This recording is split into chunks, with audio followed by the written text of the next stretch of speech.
right, looks like we have everybody. We're time. Let's get things underway. We are turning. Keith, can you review the agenda, please, sir? Yes, thank you, Mr. President. Tonight's agenda, we have the recognition of Jamie Waugh as our 2025 Fire Officer of the Year.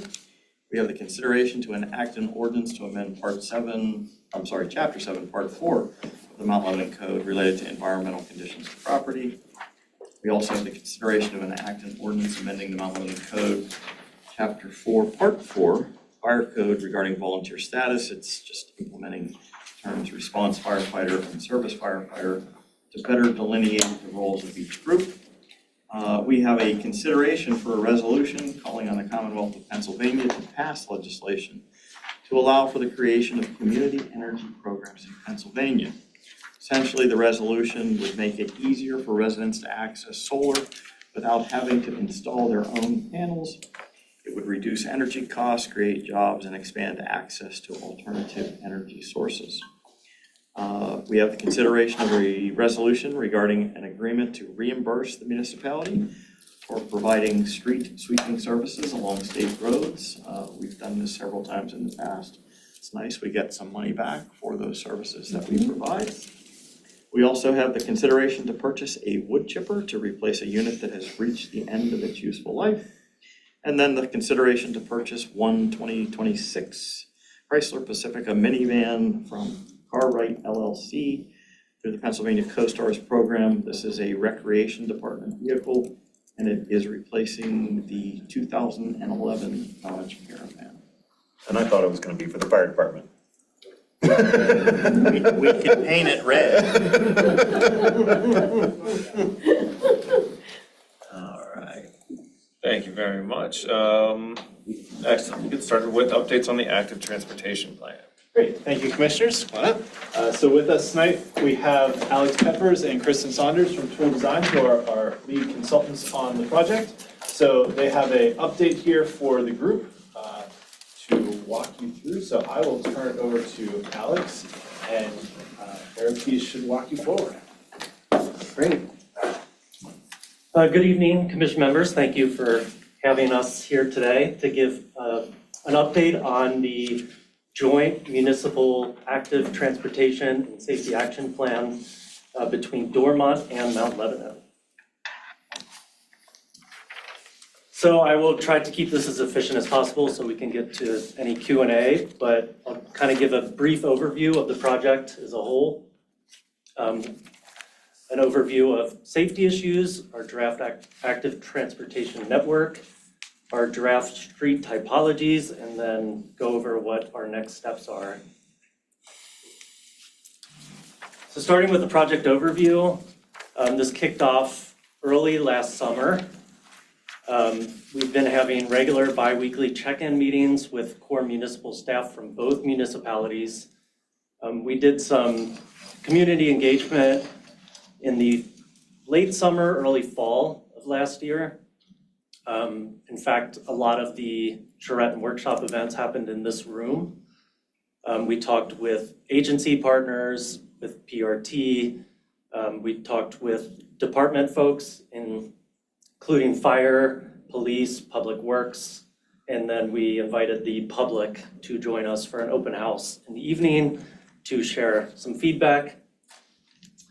Then we've, throughout the fall and the holiday season, been working through recommendations and drafting those, pulling together this draft active transportation network and the street typology guidebook.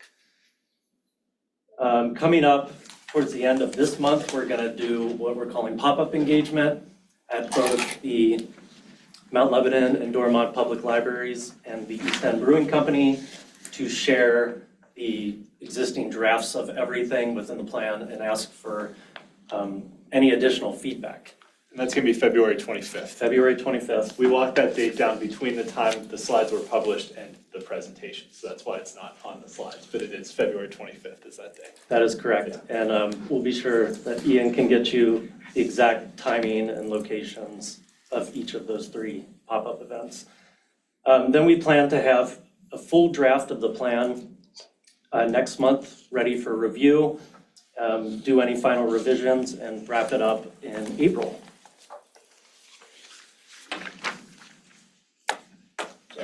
You got it.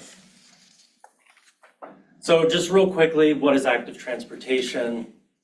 For those that may not be aware, it's any form of human-powered mobility. So that could include walking, bicycling, any rolling in a wheelchair, accessibility for people with disabilities. It also includes strollers, scooters, rollerblading, skateboarding, anything that's non-motorized vehicle specific. And it also is access to and from our transit stops. The overall core components of this active transportation and safety action plan include a deep dive of data analysis, including safety risks and needs, the overall active transportation network and what that looks like, and potential projects within that network. As I mentioned, community engagement, and I'll just go a little bit more in depth in a couple slides. And then there's going to be recommendations as part of this with the with the safety action plan as well. It's going to go by street types and street typologies, which we'll get into here shortly. There's going to be some recommendations on any potential policies and government practices that could help with implementation, and then what the actual implementation steps are to get the plan in motion and complete. As I mentioned, we've done quite a bit of community engagement on the heels of the comprehensive plan engagement and other forms of community engagement. We specifically wanted to do a lot of school outreach, so we worked with the PTA and all of the schools in the Mount Lebanon School District, as well as the Keystone Oaks District, talking with families and students after school, and what routes they are walking or biking to and from school, to and from parks and other local destinations. We've devised a stakeholder committee and engaged with them as well. As I mentioned earlier, we did an active transportation and safety workshop in late August, right before Labor Day. And that included, again, working with department folks, agency partners, and the overall public. And then we did some pop-up engagement over the fall, including the Dormont Street Music Festival. And February 25th, we're gonna do some more pop-up engagement. And the stakeholder committee included folks from both our mobility board and Dormont Safe Mobility Commission as well. So advisory board members had. And that was it, the mobility boards? Was there anybody else in the stakeholder group, or just the two mobility boards? There was some staff people from both communities and yeah. electeds as well. All right, just curious. Thanks. Yeah, Commissioner Flynn joined us for one of them as well. Cool. So we've heard a lot about various types of safety issues throughout the stakeholder engagement, throughout the community engagement, during our school outreach engagement as well, and through all of the other planning processes. A lot of them fell in some general buckets of safety related to motorist behaviors, to just general communication and education and management. As part of this safety action plan, we are following the U.S. Department of Transportation Safe System approach and the SS4A, or Safe Streets for All framework. So any potential funding requests from the federal government down the line for implementation, it'll be easier having this plan in place for that. There's going to be a lot of various safety-related recommendations in this plan. This is just one example of several. Certain intersections receiving a recommendation of daylighting, maybe removing parking near the intersections for better visibility for pedestrians, bicyclists, and even motorists. We raise those. And- We'll dump those babies. Some other potential recommendations in the plan could be related to leading pedestrian intervals at some crosswalks, no right turns on red, educational opportunities, Raising the crosswalk. raise Raising the crosswalks, crosswalk, high visibility crosswalks. yes. Yes, all of those are in there. Yep. Okay. How about fluorescent paint on crosswalks? I think that's in there, yeah. Okay, just checking. I'll definitely make a note to And double one of check. the overall goals of the Curious. plan was not, for the plan to not be prescriptive, that the plan's not gonna say, we should do this on this street or do this on this intersection. It's gonna say, this is, and we'll get into this with the street typologies, I might be jumping the gun a little bit here, but it's gonna say, on this type of street, here's 7 or 8 different things you could consider to do, or on this type of intersection, here's 5 or 6 different things you might be able to consider to do. And that really puts the onus for implementation on our local mobility board to recommend to the commission what to do in a particular situation, because a solution for one street may not be the best fit for a different street, even if they're similar in type, just because of topography and other, locations, things like that. So we want the plan to be flexible and not necessarily say like Academy Avenue has to do this, but more like Academy Avenue is this type of street, so here's some things you could consider for that. But I think we're also interested, there's been a lot of discussion about when a street is repaved, Yes, that at that time, we really think about putting these things in place. That it's less expensive at that time. So exactly. it'd be nice to see something that says when streets are redone, here's the checklist of things, or something like that. I'm being That's prescriptive. exactly it. I think I got ahead of Yep. ourselves. We have that. Yep, We have a slide on that, I think. We do. Sorry, Okay. I got 3 slides ahead, that was my All fault. right, but that's exactly where Yeah. this is heading, yeah. Can I touch on Commissioner Schwager's fluorescent paint? come on. Just because I know Rudy wants to. Yes. It's allowed now by state. Any paint that we put on a roadway in the municipality Uh-huh. needs to meet PennDOT specifications. And PennDOT has expanded And their, as long as PennDOT Boom. approves, and the reason for that is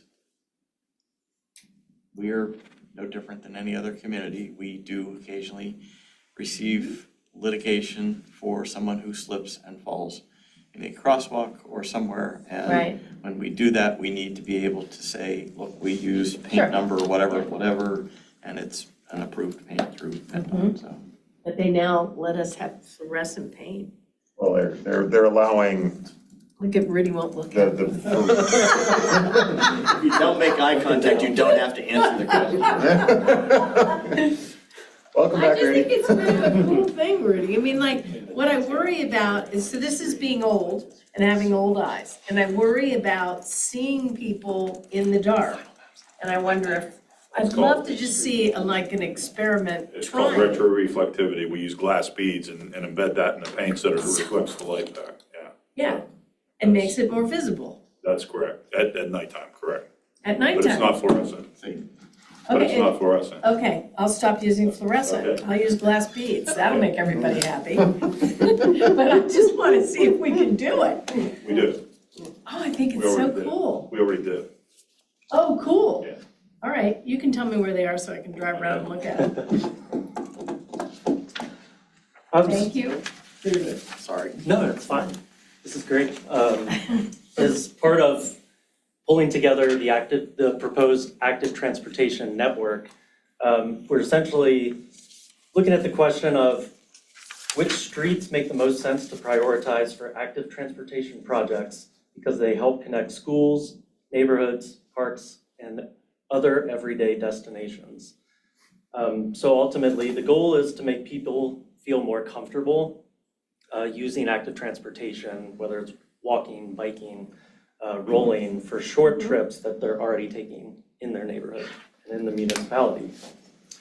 So this kind of started coming together. We put in the community biking routes that folks are using today. We got a lot of feedback from our August workshop and open house with the public. Got a lot of feedback from our school outreach and the routes that families and students are taking to and from school, to parks and other destinations. The stakeholder committee has weighed in as well, And there's gonna be a much more detailed map with street labels. In fact, Ian and I were saying it looks very pale on the screen up there and much more detailed in the slide. But we're gonna share that map, the more detailed map with the public at the pop-up events and get any additional feedback on where there might be gaps. We've very much focused on schools and parks as destinations. Children are some of our most vulnerable road users. And a lot of streets we're hearing are just not very comfortable to walk or bike on today. But they have the potential to be with some safety enhancements and some recommendations. And there's also some streets that have planned improvements and sidewalk improvements that is a good starting point as well. And so segueing into the street typology discussion, we're also working on a comprehensive vision for this transportation network with these street typologies. They're gonna apply to every single street in Mount Lebanon and Dormont as recommendations. So just because a street isn't identified on this particular active transportation network, it doesn't mean it's not part of the overall plan. So diving into the street typologies, how is this street typology guidebook gonna be used? As Ian was mentioning earlier, it's mainly gonna start with the mobility board whenever a street reconstruction or repaving is coming up. They'll be able to review the recommended typology designation of said street and then essentially review a menu of options for safety enhancements and other potential active transportation related projects within that typology, and do some more engagement with the residents and the property owners on that particular street. And then there'll be the recommended design enhancements as part of that capital improvement program process. So I'll kind of move through the 5 proposed street typologies fairly quickly. One being pass-throughs, which are generally alleys or low traffic streets. So with some modest upgrades, they can serve as really good pedestrian and bicycle connections. They're typically on the rear of properties, sometimes loading areas near business districts. So think Parsway, Summit Way, and Mount Levo.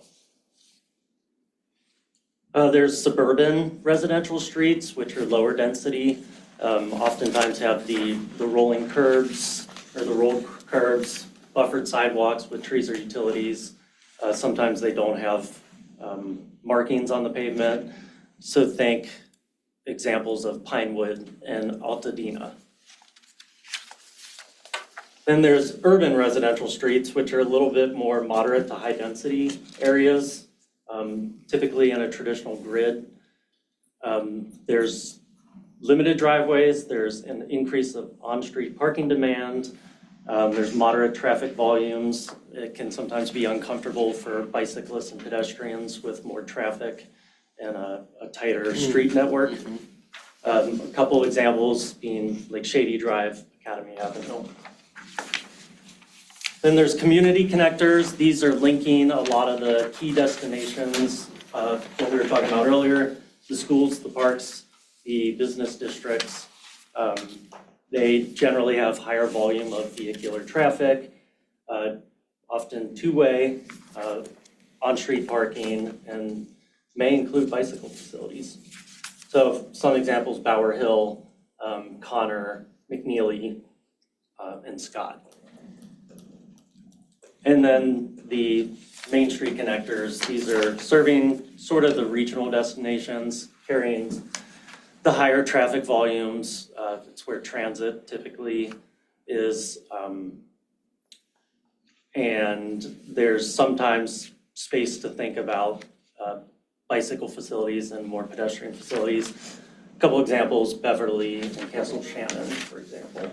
Some of these are our key kind of destination points that we want to think about. How are we being accommodating at the destination points. You know, these are all business districts within the community. So, you know, when we did the comp plan surveys, a lot of it was about origins and destinations, and that was kind of how we got to the idea with the network of focusing on schools, parks, and business districts, because those are the three main places that people go to. So how are we making sure that when you get to the point where you're going, there's facilities there, even if it's like bike racks or other things like that, to be accommodating for the people that are using other means of transit to get there. So again, there'll be a map with recommended typology designations for every single street in the municipality. So as part of that process, the mobility board will concur those designations, and then the menu of options and recommended treatments are gonna fall in the buckets of pedestrian realm, bicycle realm, transit realm, commercial support, placemaking, roadway safety, and intersection safety.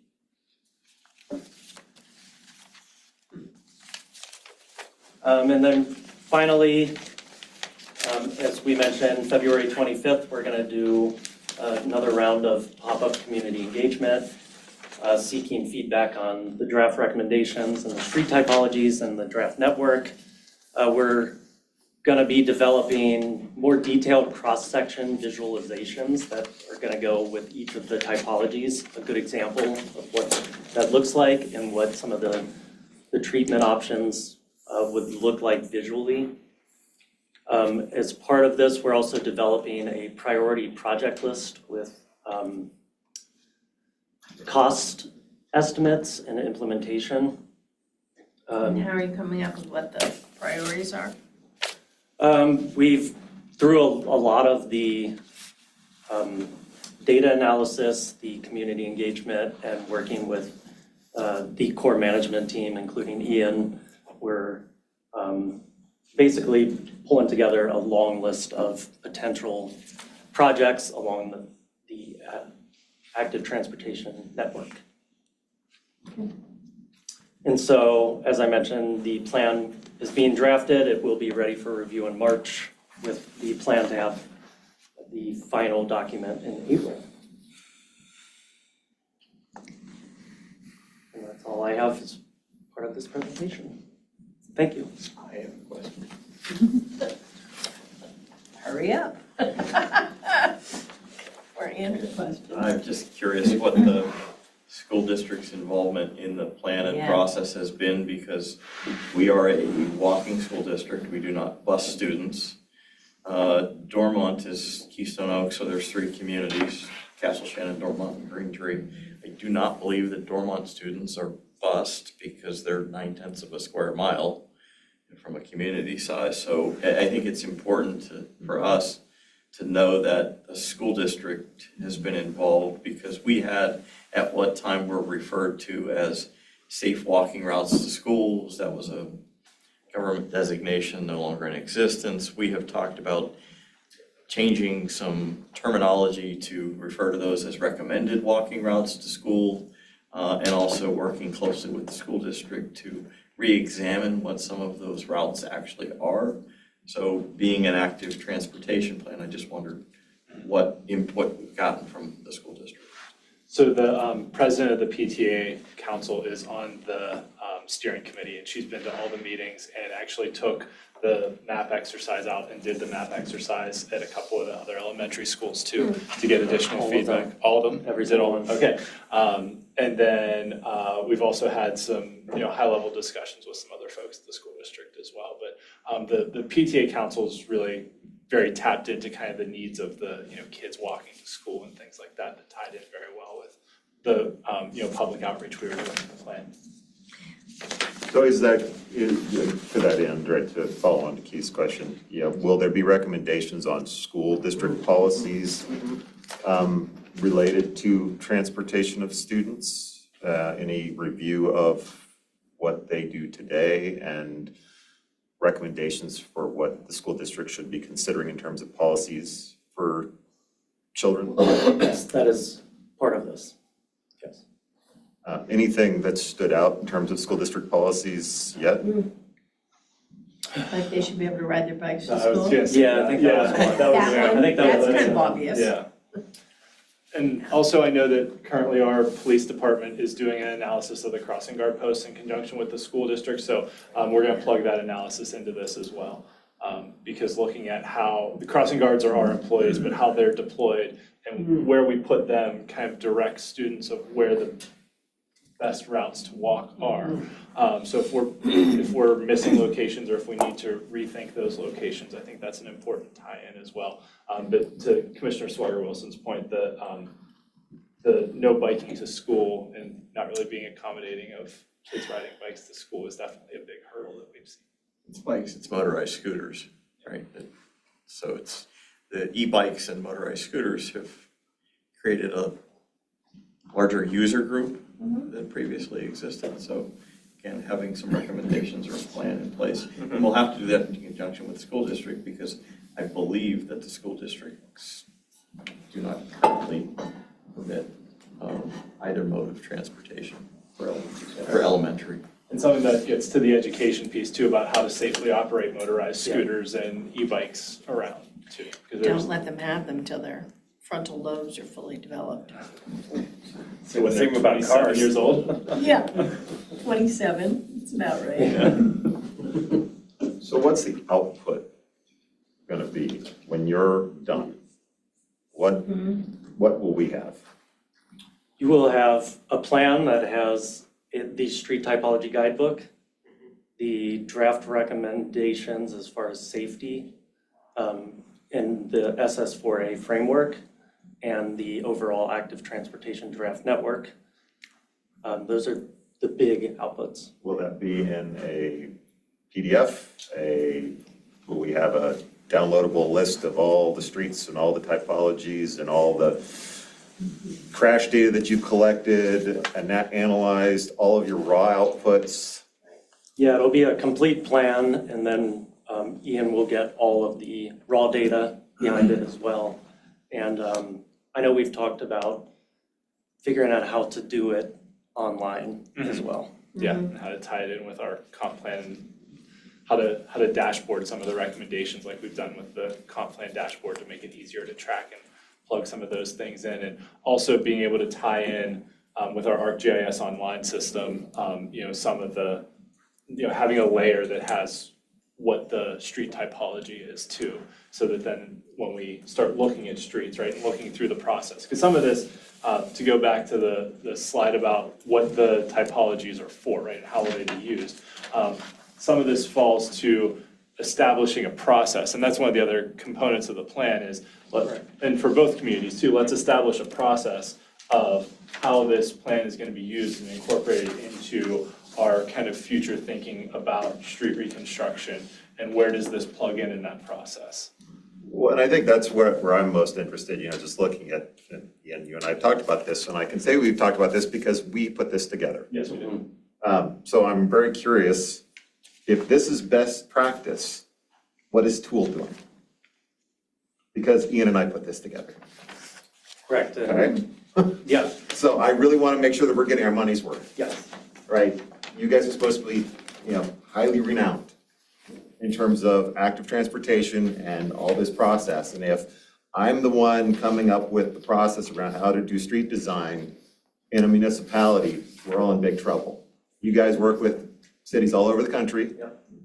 You have done this lots of times. It's mostly out of the box. You've got the toolkit already. It better be really good, because right now I'm not seeing a whole lot.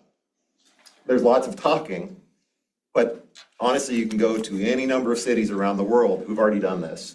We're just trying to figure out how to implement and do this effectively. I appreciate that engagement is important, but I'm not seeing a whole lot. I mean, we're near the end of the process. And we're through the draft plan or planning stage already, and all I've seen is this. So I'm nervous. This is a big initiative for us, and it's really important for this whole region to start getting this right. It's a structural issue, And there are 130 municipalities in this region who barely can fill their potholes. And we've got to think about how to reimagine infrastructure. We need you guys to really nail this to the floor. Right. Please. I mean, the end result is there are new ways for people to get places, and our infrastructure isn't designed for that. And we have to figure out how to intercede and change things so that we can make it safe. Not just the statistics of whether or not it is safe, depending on what numbers you look at, but the perception. I really want someone who has their children in a bicycle driving their kids to school to feel like they're not going to get hit by a car and killed with their kids. I mean, that's what we see more than anything. And I'll give you another example. Walking down Washington Road, walking on the sidewalk is safe. It is the most unpleasant experience in the whole wide world because people go zipping by you really fast, splash you with water, and it's just unnerving. We have to really try to figure out how we can fix some of that so we can encourage it, so it feels more comfortable. So. And I think that's a key word, feel, and that's always sort of the disconnect. You know, you talk to Chief and he'll say, well, the statistics show it's incredibly safe, and that is true, but the feel is what matters for pedestrians. And it's well understood that, you know, those are subconscious decisions you make, that if you feel uncomfortable, if you feel like, or just, I mean, all those things are what steer you away from you know, taking one path versus the other. And I think our promise has always been, is Mount Lebanon, it's a walkable district, but we don't really uphold that with you know, our actions. And I know that when people move here, that's what they expect, and sometimes they're disappointed. And I think that's going to be the case increasingly so, that people are going to make choices on where they want to locate based on where they feel safe walking, where they feel safe getting their kids to school. And I think we have a lot of work to do there. Just being comfortable being in the space. Yeah. Whether they're moving at all. Right. Being comfortable, They're laying in the sidewalk. being comfortable in the public right of way should not be a privilege. It should be a right that Exactly. people have. And right now, we don't have the systems to do that or to think that way. And if we're just saying it has to be safe, we're missing the point. Yes. You know, one thing I don't see in here that just occurred to me that I'm gonna get shot by my friend Phil right here for bringing up. But we have a lot of pedestrian pathways that are sidewalks that go between houses and down over hills. And there's always a question of who maintains them and who owns them and who this and who that. And I'm very sympathetic to it because it's very expensive. However, I don't see anything that talks about whether or not we should even think about whether those could be added pathways for safety. Because that takes children off the streets. I mean, they're in people's yards, but I mean, and we may decide no, but I just want to make sure that's something that is at least discussed. It actually, they have. Oh, they have, okay, sorry. Yeah, in the draft network, the ones that are in brown are the. Oh, okay, that's what those are. I can't tell by looking at this. Yes, Okay, yeah, it's really small, so we'll, yeah, yeah. all right, We because had I think that's to- important. Those are assets, they really are. You might be able to do something with them. Yeah, there's the one at the bottom of the main entrance. Oh, yeah. Yep. Lovely, whatever it is. All right, so in the interest of time, it's 7:35 and we have another presentation, so Okay. we will move on if that's okay with the group. Yeah. Thank you very much for coming in. Thank you all very much. Okay, and I'm here for the next one too. So continuing on our theme of pedestrian safety, we thought it would be a good idea just to kind of give the commission a summary of some of the pedestrian and safety upgrades that we've made over the last kind of 5 to 10 years. Some items that may not necessarily be thought of as specifically being for pedestrian safety that actually have improved the kind of look, feel, and ability of people to get through the community. So I have Chief Haberman from the Police Department, Rudy Suko, our Public Works Director here, Matt Bagley from Gateway Engineers is in the back, Mike Haberman from Gateway is also online, And Laura Pace-Lilly, our public information officer, is here as well to talk about educational stuff. I want to give some credit to Commissioner Petty, who really actually raised the issue, because again, we do projects one at a time, right?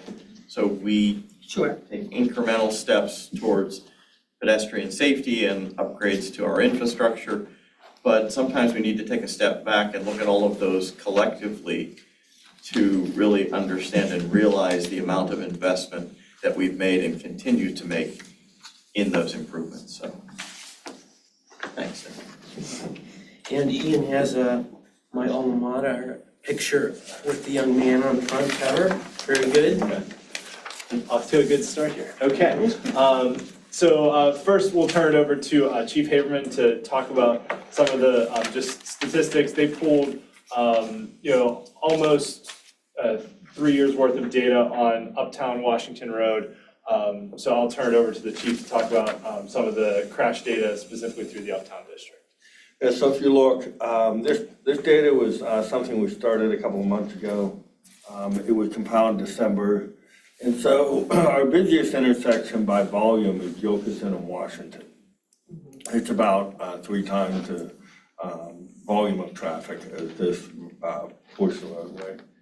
But however, as you analyze the data, when it comes to pedestrian and vehicle safety, you can see we went back, we looked at various crash data when it came to reportable crashes, and when it also came to the types of crashes we have that are mirror-to-mirror.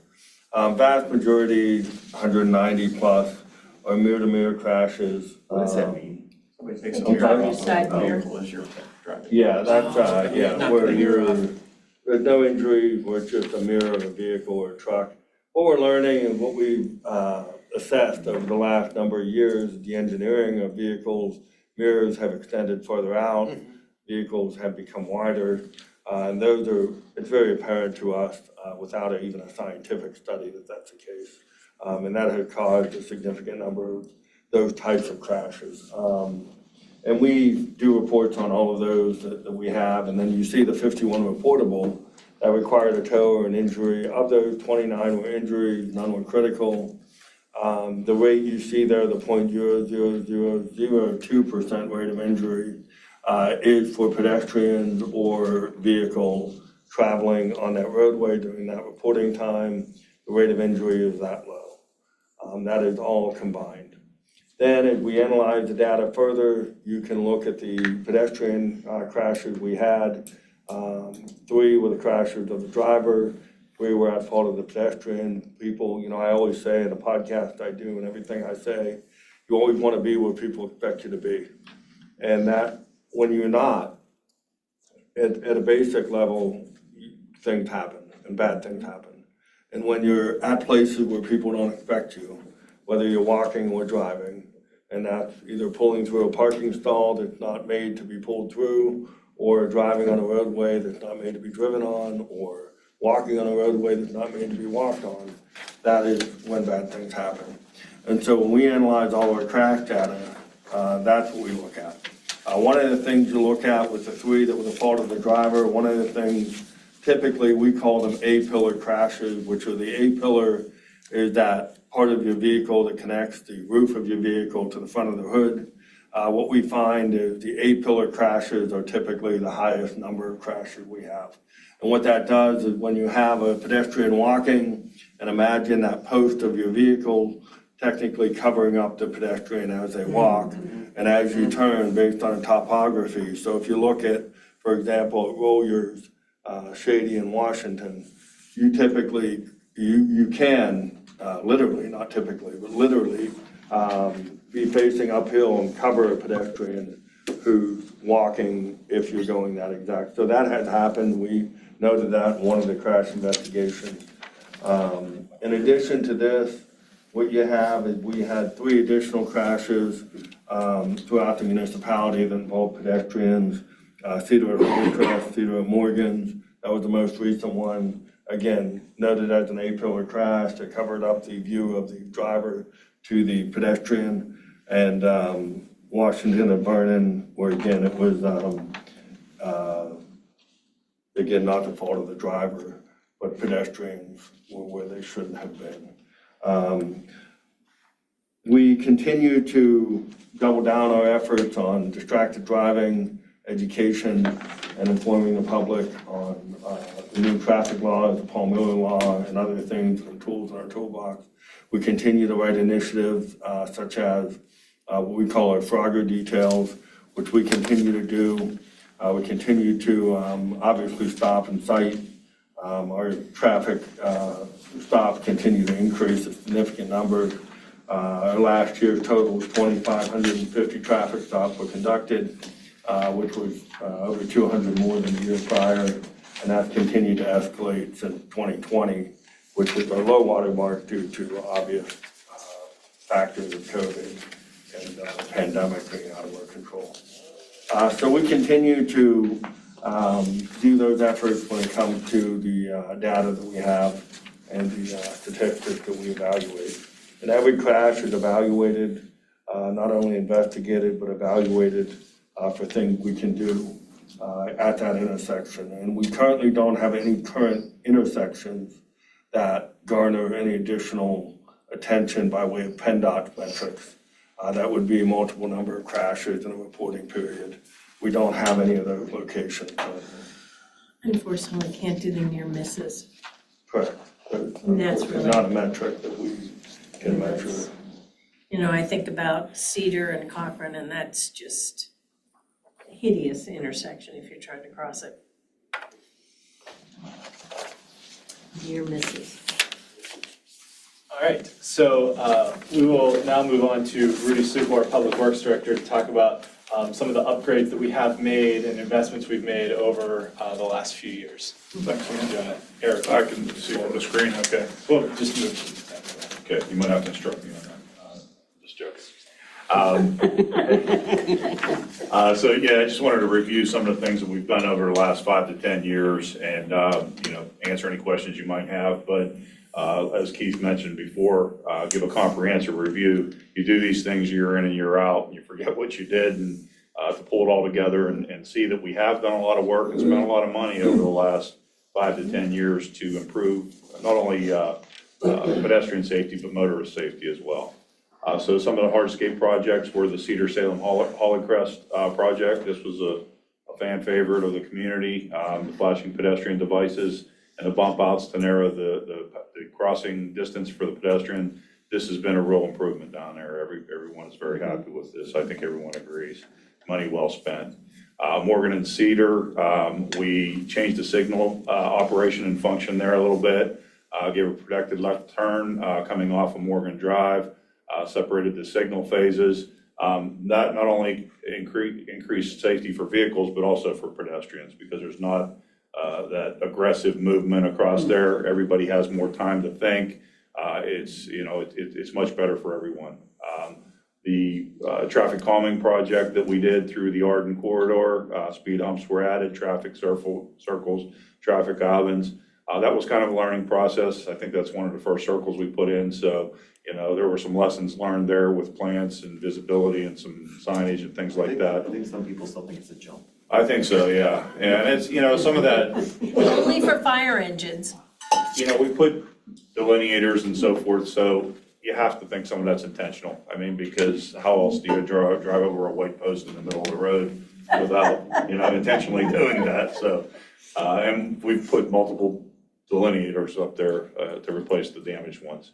Bradford and Sleepy Hollow, this goes back a little ways. We narrowed the intersection to create a situation where drivers and motorists have to slow down at that intersection in order to make that movement from one street to the next. And then Hood Ridge and Rockwood was a very similar project. We narrowed that intersection up for pedestrian passage, bumped out the corner so that it reduced the distance and the time traveled for pedestrians. So the bump out is to slow folks. The bump out was primarily to reduce the distance the pedestrians have to travel, but also to decrease speed, because you don't have a banking turn at Indianapolis 500, you have a right angle turn. Yeah. You have to hit the brakes and slow down to make that movement It's there. also psychological when the street is known to drive more slowly. Next slide, signalization upgrades. We completed intersection reconfiguration at the Bower Hill Furwood North Ren. I think Chief will testify to this, that there were quite a few accidents at that intersection. I think this has been a real improvement. I don't think we've seen any of the crash history that we used to have. I mean, there were major crashes up there as well. So with that intersection, the geometry was changed so that the intersection is more of a straight travel through the intersection. And then the protected left turns were added as well afterwards when we did some reviews and so forth and learned that we needed those. Sinclair Health was a partner in that project as part of their redevelopment plan for the Dunlap care They facility. bore the financial cost of all of that, so Yes. that was a benefit. That was one of 2 offset left intersections that we have in that stretch. The other one is as you come up Seeger, but it really made a difference, I think, in terms of accidents and pedestrian safety, so big improvement. The second one on here too, those 2 intersections are similar, Seeger at Bower Hill and Bower Hill at Washington. To add that turn lane in, again, motorists tend to get jumpy, upset when they have to wait or they're waiting, and now they have the ability or the opportunity to get out of that intersection with the dedicated right turn coming off of there. So there's not as much competition. If the third car back wants to make a right, they don't have to wait for all those other cars to clear that single lane. Now they have an opportunity for several cars to clear that intersection. And it just cleans things up, makes traffic move a lot better. And again, when the traffic is not there, you're not trying to jump out in front of someone. It's safer for the pedestrians as well because they have the opportunity to cross the intersection without that competition with the vehicles. And the focus is on what they're actually trying to accomplish, which is to make a right turn. Is that intersection one that can be all pedestrian? You mean an exclusive pedestrian? Exclusive, that's the word I'm looking for, the exclusive pedestrian ped. cross? That's a question for our traffic engineer, because that has impacts beyond anything can be done, but what would be the impact to the traffic, the vehicle traffic and the pedestrian traffic by doing that? I think Bower Hill in Washington is already exclusive pedestrian or St. Michael's. Yeah, I think it is. It is, yes, it is. It's exclusive. I just think it should be. I mean, I understand why we wanted to add the lane, and I understand about what the motorists think, but then it makes it a lot further for people to cross. Well, the other challenge there, and I think Cedar Cochran It's is exclusive as well. The challenge with the Bower Hill Washington Road is it's also an uphill, Right, right? yeah. So you're Yeah. trying to pay attention to the light, you're trying to make that movement, and you've got pedestrians, so having an exclusive pedestrian phase there and sort of at the other end makes a lot of sense. Yeah, I think so. Yeah. Yeah. Yeah, and again, that's a question for the engineer because there's other things that come into play Okay, there. engineer, put it in your book. The traffic engineering. Signage and crosswalk upgrades, Castle Shannon Boulevard and Shady Drive East, we added and improved the crosswalk at this intersection. Scrubgrass Road, this was the first part of this upgrade. We added a crosswalk and improved it at the pedestrian stair crossing down at the lower section of Scrubgrass. And we added the speed minder signs, which are active and have been active for probably about 6 months now. Sunset and Jonquil, we added a crosswalk at this intersection at the intersection to cross Sunset at Jonquil with the appropriate signage as well. That was added the last year or two, I believe. That's kind of at that knoll of the hill right there, so it's kind of a blind spot, if you will, at that section. And there's only stops on Jonquil coming off the side street, so the traffic Broadmoor's the only one with four-way stops. Yes. Stop bars added to numerous intersections, so we've kind of made it a habit with our painting folks when they're painting at intersections to add the stop bars. It makes it much more visible. When you just have a stop sign out there, that white paint, it kind of puts it in a mindset that you need to stop there, so that it's definitely beneficial.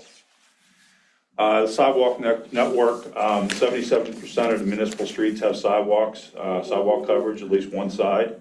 Believe it or not, there's almost 120 miles of sidewalks throughout the municipality.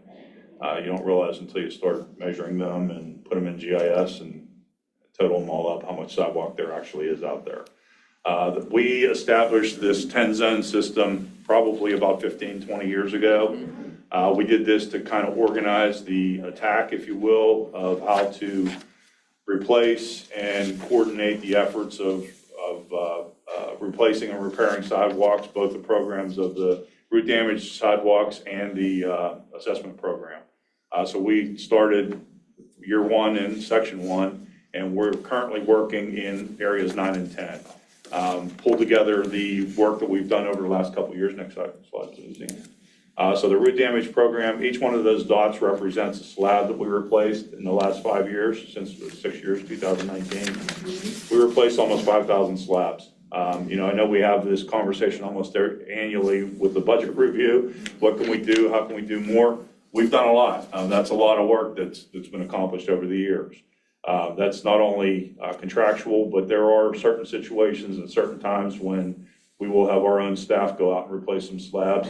You know, if they're 2 feet up in the air or something that's really dangerous, we'll attack those on our own because the contractor may or may not be working in that general area. Next slide, please. And the assessment program is a program, as you know, that you approve almost annually. We skipped it a couple years so that it's not competing with the other program. But this is a program where slabs are just deteriorated in front of property. So it's the assessment program where we put together an inventory of slabs that need to be replaced because they're potential tripping hazards, and then the commission authorizes that repair work to be done either by the homeowner or the municipality contractually with a resolution. We're not going to be doing that program this year because we actually passed up the root damage program. It wasn't funded for the 26 year.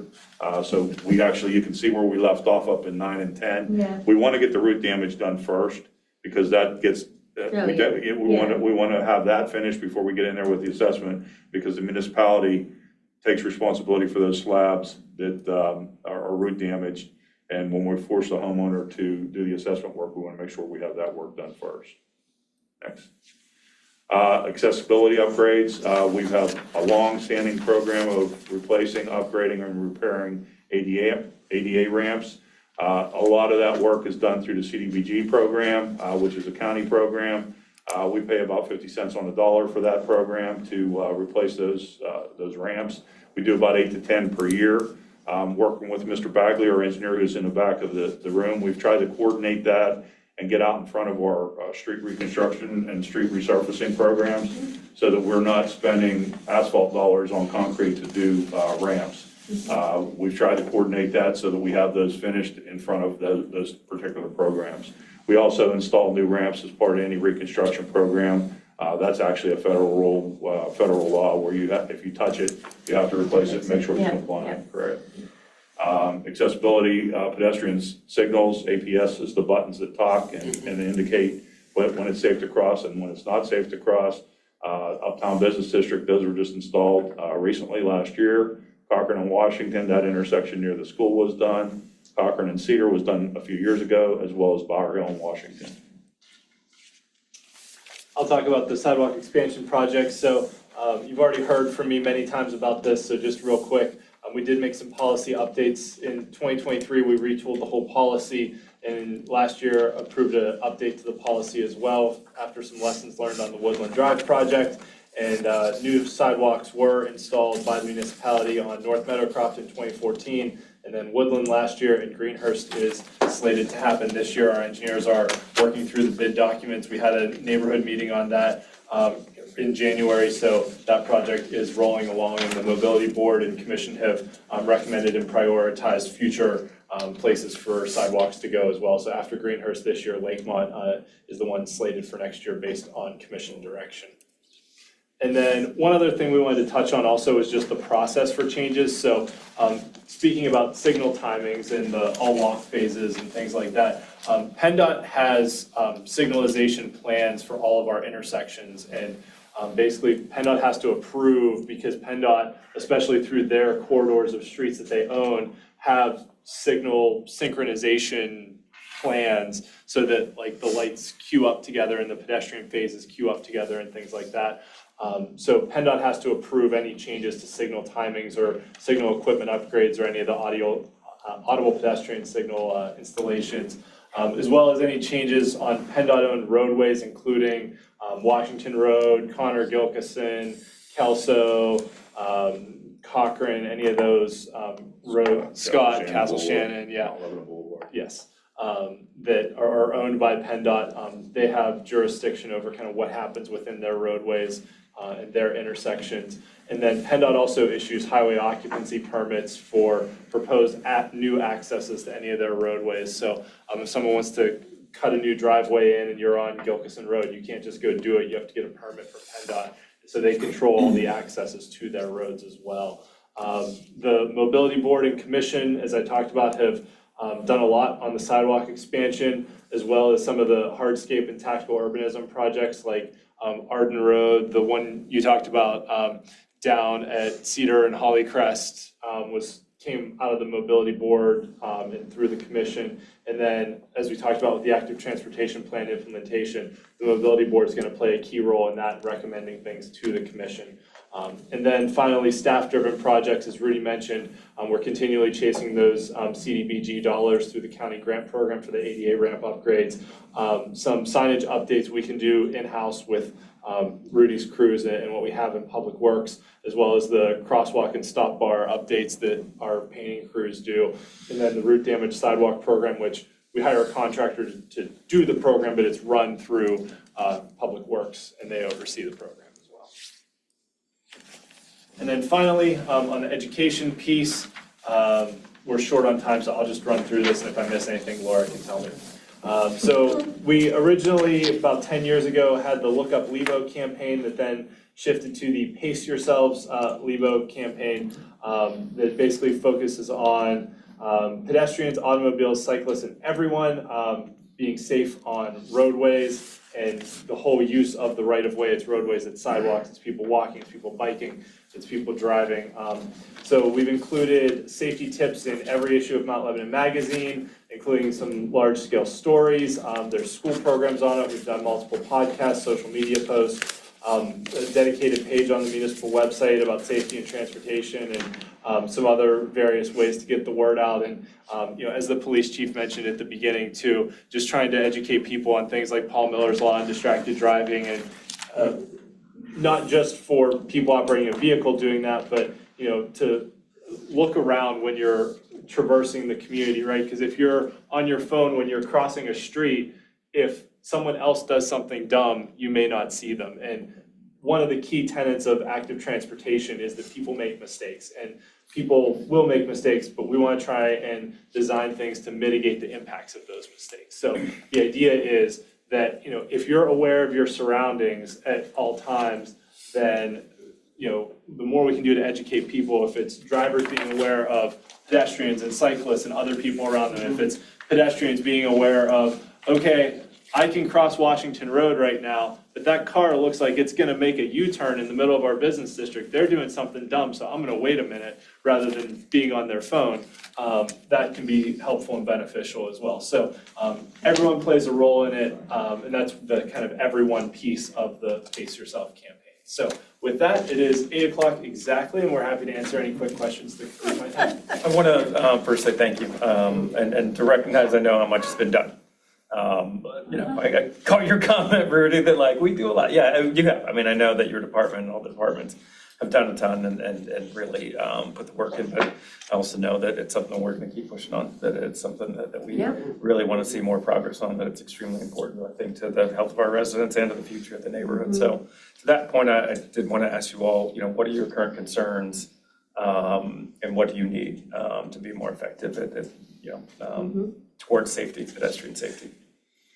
From our perspective, the current concerns continue to be distracted driving. I mean, that's our number one challenge, to continue to educate the public on the balances and the interactivity of intermodalities of transportation, whether it's walking, driving, biking, cycling, whatever you're doing, and recognition. We've done for years the recognition of different modalities and different usage of our roadways, and we continue to do that. So for us, it's an education piece, and again, informing the public piece and really making sure that people do their part.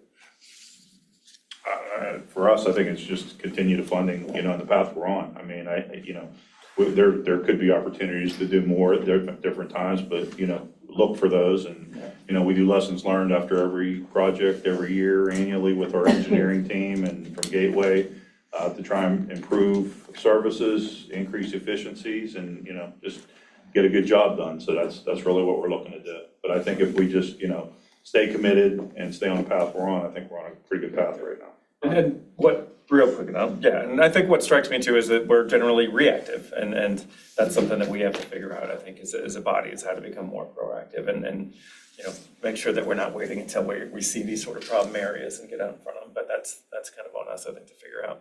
One more shot across the bow. They do fantastic work. It's 86 miles of our single largest asset that we own. No one's in charge. Everybody's in charge, so no one's in charge.